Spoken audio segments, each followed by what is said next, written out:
Dear students, आप देख रहे हैं हिंदी बी का सेट नंबर 3। इससे पहले सेट नंबर 1, 2, 3 तीनों सॉल्व करा दिए गए हैं। अब सेट नंबर 3 है आपका। तो चलिए स्टार्ट करते हैं। यहाँ पर जो है आपका ये क्वेश्चन है, और यहाँ पर इस क्वेश्चन में आपको एक पैसेज दिया गया है छोटा सा, यानी कि कविता दी गई है। इस कविता को पढ़ने के बाद में आपको आंसर्स देने हैं। ठीक है, तो पहला क्वेश्चन पूछा गया है, दो बार नहीं यमराज कंठ धरता है। तो यहाँ पर जो है आपसे पूछा गया है, पंक्ति का आशय क्या हो सकता है। तो व्यक्ति को अपनी आन की रक्षा करते हुए यदि भयानक संकट आ जाए और जान भी देनी पड़े तो भी स्वाभिमान की रक्षा करनी चाहिए, क्योंकि मनुष्य की मृत्यु एक ही बार होती है, दो बार नहीं। इसका मतलब ये है। ठीक है, अगला जो दूसरा क्वेश्चन है, व्यक्ति को अत्याचार के आगे नहीं झुकना चाहिए। इस तथ्य को किन पंक्तियों में स्पष्ट किया गया है। तो इस तथ्य को जो है आप देखोगे इस पंक्ति में ऊपर जो यहाँ पे लिखा गया है, मत झुको अन्य पर भले व्योम फट जाए, यानी व्योम मतलब आसमान फट जाए। तो ये चीज़ इस पंक्ति में स्पष्ट की गई है। तो यहाँ पे हमने वो पंक्ति लिखी है और साथ ही साथ बताया कि निम्नलिखित पंक्ति में ये स्पष्ट किया गया है। ध्यान रखना है आपको, जो क्वेश्चन पूछा जा रहा है उसी के हिसाब से आंसर्स देने हैं। और आपके science, social science, English, Hindi, Sanskrit सभी के सेट्स को बना दिया गया है। देखिए और कमेंट करिए मैक्सिमम, और शेयर करिए मैक्सिमम, ताकि दूसरे स्टूडेंट भी इसको देख पाएँ और सही सॉल्यूशंस जो आपके बिल्कुल राइट आंसर्स के साथ में यहाँ पे क्वेश्चंस के आंसर्स आपको मिलेंगे। आपको जितने भी सॉल्यूशंस मिलेंगे परफेक्ट जो क्वेश्चन में लिखना है आंसर वही मिलेंगे। अगर आप एक्स्ट्रा लिखते हो, कुछ भी लिखते हो, तो एग्जामिनर नंबर काट देगा और उसमें कोई फ़ायदा नहीं होगा। मेहनत भी करोगे और कुछ भी नहीं मिलेगा, तो कोई फ़ायदा नहीं होगा। इसलिए सही चीज़ पढ़िए। इस पद्यांश का उपयुक्त शीर्षक लिखना है। तो इसका उपयुक्त शीर्षक इसी पद्यांश का लास्ट लाइन में लिखा है, जीना हो तो मरने से नहीं डरो रे। ये जो है आपकी दिनकर की कविता है। दिनकर जो है कवि, उनकी रचना है, उनमें से लिया गया। तो यहाँ पर जो लास्ट लाइन है ना, यही इसका आप कह सकते हो गद्यांश का उचित शीर्षक जो है पद्यांश का माना जाएगा। जीना हो तो मरने से नहीं डरो रे। ठीक है, ये दिनकर जी का लिखा हुआ है। तो उनकी ये कविता का नाम यही है और उसी में से ये पंक्तियाँ दी गई हैं। आगे बढ़ते हैं नेक्स्ट क्वेश्चन की तरफ। नेक्स्ट जो क्वेश्चन है व्याकरण संबंधी प्रश्न। तो उसने परिश्रम नहीं किया इसलिए वह परीक्षा में असफल रहा। रचना की दृष्टि से वाक्य का भेद क्या है। तो ये संयुक्त वाक्य है। अथवा में मजदूरों ने काम करने करके पैसे लिए और घर गए। रचना की दृष्टि से ये वाक्य कैसा है। तो ये भी संयुक्त वाक्य है। नेक्स्ट जो क्वेश्चन है आपका, छात्र शिक्षक के यहाँ जाकर हिंदी पढ़ता है। वाक्य को संयुक्त वाक्य में परिवर्तन कीजिए। तो यहाँ पे छात्र शिक्षक के यहाँ जाता है और हिंदी पढ़ता है। ठीक है, अब यहाँ पे नेक्स्ट जो क्वेश्चन है यहाँ पे अथवा में, घर जाओ और गृह कार्य पूरा करो। वाक्य को सरल वाक्य में परिवर्तन कर, तो घर जाकर गृह कार्य पूरा करो। इसके बाद नेक्स्ट जो क्वेश्चन है पाठ्य पुस्तक संबंधी प्रश्न जो है, कर चले हम फिदा कविता में कवि ने क्या संदेश दिया है। अथवा में छूने पाए न सीता का दामन कोई से क्या तात्पर्य है। तो इसको हम दोनों को देखते हैं। पहला क्वेश्चन जो है आपका, कर चले हम फिदा से क्या तात्पर्य है। तो कविता के माध्यम से कवि ने ये संदेश दिया है कि हमें अपने देश के सैनिकों पर गर्व होता है। वे सदैव अत्यंत विषम परिस्थितियों का सामना करते हुए भी देश की रक्षा हेतु अपना अमर बलिदान देते हैं। साथ ही सैनिक देशवासियों को प्रेरित करते हैं कि देश की रक्षा करना हर नागरिक का कर्तव्य है। उसके मान सम्मान को बनाए रखना हर भारतवासी की जिम्मेदारी है। अतः अपनी सामर्थ्य के अनुसार देश हित में कार्य करने करके हम अपनी देशभक्ति तथा देश प्रेम को प्रकट कर सकते हैं। तो इस जो कविता का ये संदेश है, इस तरह से हम लिखेंगे। अथवा में है, छूने ना पाए न सीता का कोई दामन। तो इस तरह से आपको इसको क्या बताना है कि इसका तात्पर्य क्या है। तो इन पंक्तियों का भाव यह है कि भारत की भूमि सीता माता की तरह पवित्र है। इसके दामन को छूने का दुस्साहस किसी का भी नहीं होना चाहिए। यह धरती राम और लक्ष्मण जैसे अलौकिक वीरों की धरती है, जिनके रहते सीमा पर से कोई शत्रु रूपी रावण देश में प्रवेश कर देश की अस्मिता को लूट नहीं सकता। देश की पवित्रता की रक्षा राम और लक्ष्मण की तरह करना है। अतः राम और लक्ष्मण का कर्तव्य भी हमें ही निभाना है। ठीक है, तो इस तरह से ये आपका आंसर हो जाए। सातवां क्वेश्चन है, आत्मत्राण कविता में किस प्रकार की प्रार्थना की सलाह देती है। तो आत्मत्राण किस तरह की देती है। तो कवि ईश्वर भक्त है।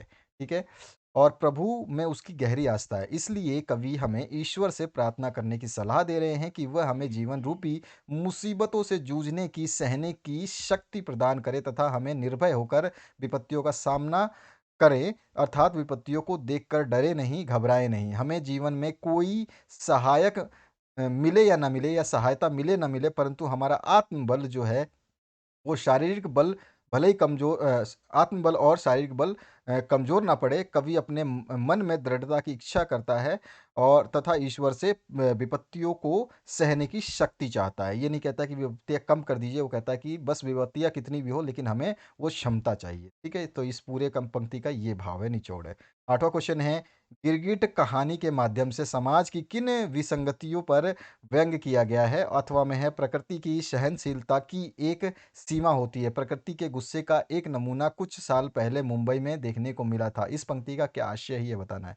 तो गिरगिट कहानी के माध्यम से समाज की अनेक विसंगतियों पर व्यंग किया गया है, जैसे भ्रष्टाचार, रिश्वतखोरी, चापलूसी, भाई और भतीजीवाद और अवसरवादिता आदि। कानून के रहते हुए भी लोग जो है वो लोगों को चापलूसों के कारण अन्याय का सामना करना पड़ता है, क्योंकि चापलूस हमेशा ऊंचे पदों पर बैठे लोगों की ही तरफदारी करते हैं। पूरी शासन व्यवस्था भेदभाव पर टिकी हुई है। जो व्यक्ति आदर्शों पर चलता है उस व्यक्ति को आज के समाज में बहुत कठिनाइयों का सामना करना पड़ता है। तो ये हमने जो है व्यंग को समझाया इस प्रश्न के। अब आते हैं अथवा पाठ में। तो इन पंक्तियों में लेखक का मत है कि प्रकृति का अपना नियम होता है। मनुष्य भले ही अपनी स्वार्थ पूर्ति के लिए उससे छेड़खानी करता है, लेकिन उसके भी सहने की एक सीमा है। यदि वह हम आवश्यकता से अधिक प्रकृति को छेड़ें या अतिरिक्त बोझ उस पर डालें तो वह कुपित हो जाती है, यानी कि क्रोधित हो जाती है। इसका एक नमूना कुछ वर्षों पहले मुंबई में दिखाई दिया, जब मनुष्य ने समुद्र के किनारे पर बस्तियों का निर्माण कर डाला तो समुद्र ने भी कुपित होकर अपनी लहरों पर चलते हुए 3 जहाज़ों को गेंद की तरह हवा में उछाल दिया। ये तीनों जहाज़ अलग-अलग स्थानों पर जा गिरे और इनमें सवार लोग इस प्रकार घायल हुए कि चलने-फिरने के काबिल भी ना रहे। 9वाँ क्वेश्चन है, शुद्ध आदर्श की तुलना सोने से और व्यावहारिकता की तुलना तांबे से क्यों की गई है? तो यहाँ पर जो है शुद्ध सोने की में किसी प्रकार की जो है मिलावट नहीं की जा सकती और तांबे से सोना जो है मजबूत हो जाता है, क्योंकि तांबा जब मिलाते हैं तो सोना क्या है वो मजबूत होता है, परंतु शुद्धता समाप्त हो जाती है। इसी प्रकार व्यावहारिकता में शुद्ध आदर्श समाप्त हो जाते हैं, परंतु जीवन में आदर्श के साथ व्यावहारिकता भी आवश्यक है, क्योंकि व्यावहारिकता के समावेश से ही जो है आदर्श सुंदर और मजबूत हो जाते हैं। ठीक है? ये आपके आदर्श जो हैं वो कैसे मजबूत होंगे? व्यावहारिकता से। तो ये हमें आंसर देना था। 10वां क्वेश्चन है, अनपढ़ होते हुए भी हरिहर काका दुनिया की बेहतर समझ रखते हैं। कहानी के आधार पर स्पष्ट करना है। तो हरिहर काका अनपढ़ थे, फिर भी उन्हें दुनियादारी की बेहद समझ थी। वे ये जानते थे कि जब तक ज़मीन उनके पास है तब तक सभी उनका आदर करेंगे। उनके भाई लोग उनसे ज़बरदस्ती ज़मीन अपने नाम करने के लिए डराते थे, तो वो उन्हें गाँव में दिखावा करके जो ज़मीन हथियाने वालों की बात याद आ आती थी। जब उसके भाई करते थे ऐसा काम, तो उनको वो गाँव की वो सब चीज़ें याद आती थी। काका ने उन्हें नरकीय जीवन जीते देखा था और इसलिए उन्होंने ठान लिया था, चाहे महंत उकसाए, चाहे भाई दिखावा करे, वह ज़मीन किसी को भी नहीं देंगे। इन बातों से स्पष्ट होता है कि काका अनपढ़ होते हुए भी दुनियादारी की बेहतर समझ रखते थे।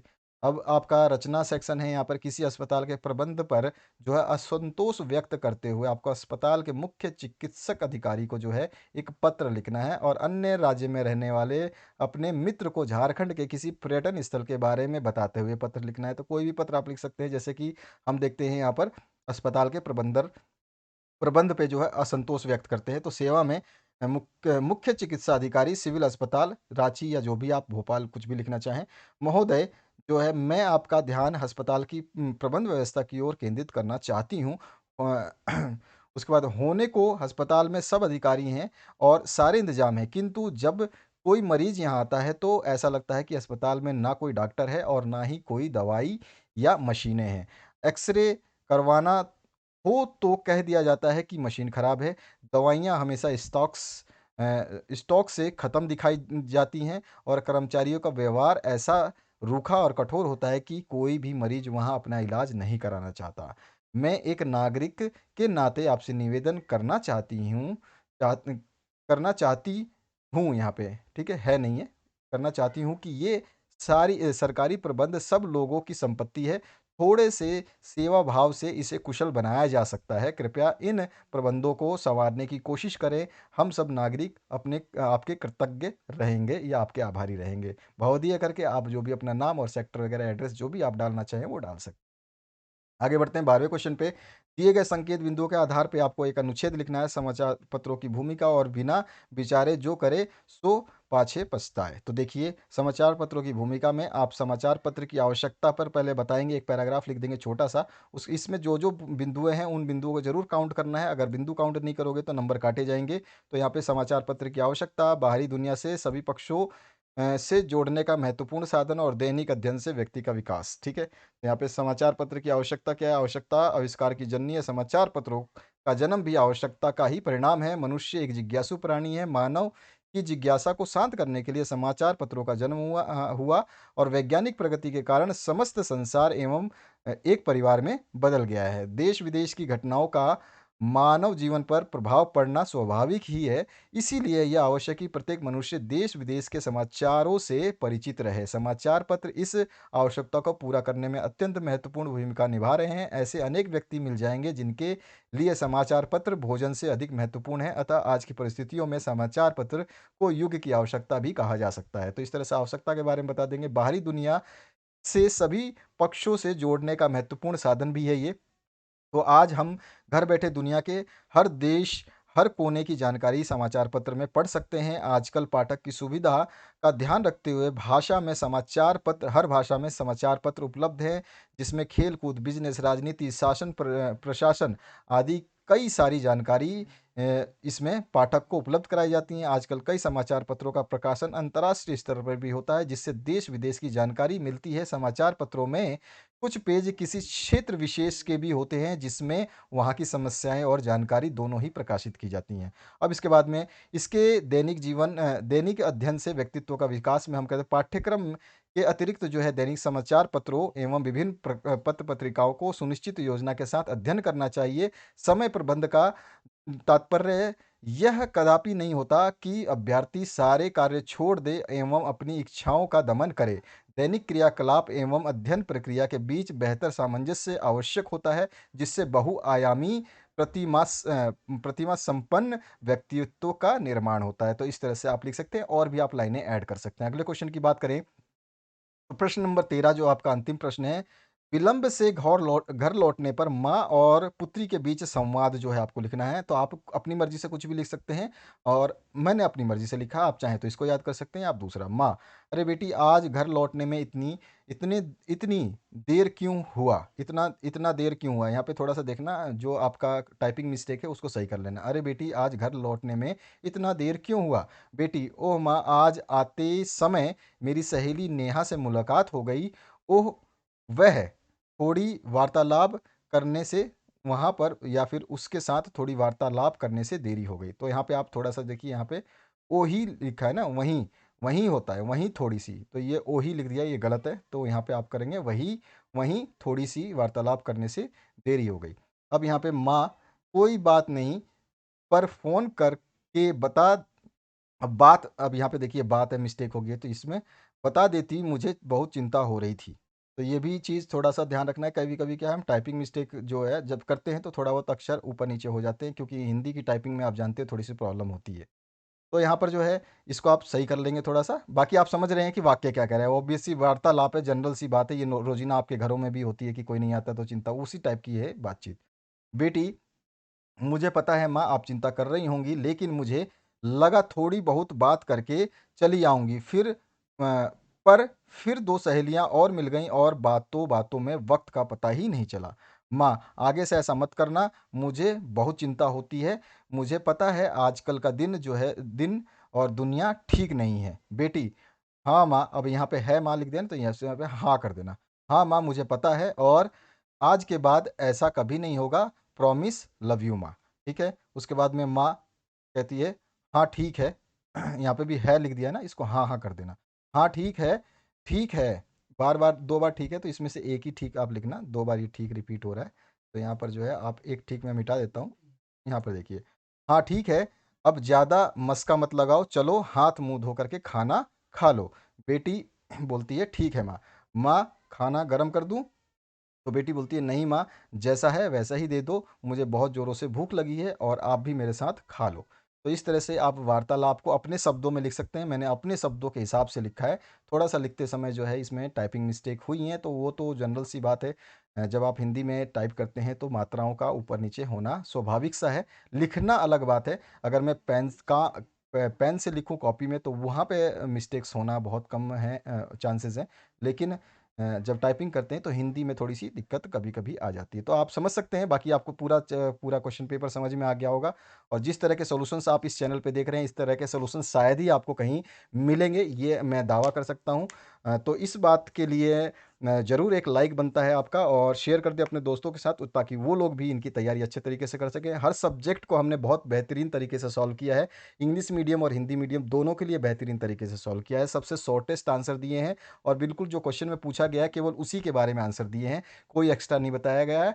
ना तो लक्षण पूछे हैं तो विचार नहीं बताए गए, विचार पूछे हैं तो उसकी बुराइयाँ नहीं बताई गई हैं। मतलब क्वेश्चन जो पूछा गया है वही बताया गया है। तो आपको ये चीज़ ध्यान रखनी है कि जब आप आंसर्स देखते हैं कहीं भी किसी भी चैनल से, तो आप सही आंसर्स को फॉलो करें। अदरवाइज़ आप क्या है, उस गलत आंसर को याद तो कर लोगे लेकिन आपको एग्ज़ाम में नंबर नहीं मिलेंगे। तो वो आपके लिए स्वाभाविक ही आपके लिए परेशानी एक क्रिएट कर देगा आने वाले समय में, और आपके मार्क्स के लिए भी। तो वो बहुत ज़्यादा एक फ्रस्ट्रेशन का कारण बनेगा कि आपने लिखा भी और गलत भी हो गया। तो वो चीज़ ना होने पाए, और जो भी आप लिखें वो बिल्कुल सही लिखें। तो आशा करता हूँ इस वीडियो से आप लोगों को संतुष्टि हुई होगी, और इस वीडियो को देखने के लिए, शेयर करने के लिए, लाइक करने के लिए आप सभी का धन्यवाद, और आपके आने वाले एग्ज़ाम्स के लिए अभी से शुभकामनाएँ। और बाकी सेट्स देखने के लिए प्लेलिस्ट के अंदर जाइए, और फिर भी नहीं मिलता है तो आप कमेंट सेक्शन में कमेंट ज़रूर करिए कि कौन से सब्जेक्ट्स आप देखना चाहते हैं, किसका सब्जेक्ट बचा हुआ है वो सॉल्यूशंस के लिए आप कमेंट कर सकते हैं। सभी चीज़ें आपको अवेलेबल कराई जा रही हैं स्लोली, क्योंकि आपके कमेंट भी आ रहे हैं स्लोली। तो थोड़ा-सा फास्ट करिए और फटाफट अपने सॉल्यूशंस को कंप्लीट कराइए। Thank you very much, have a good day.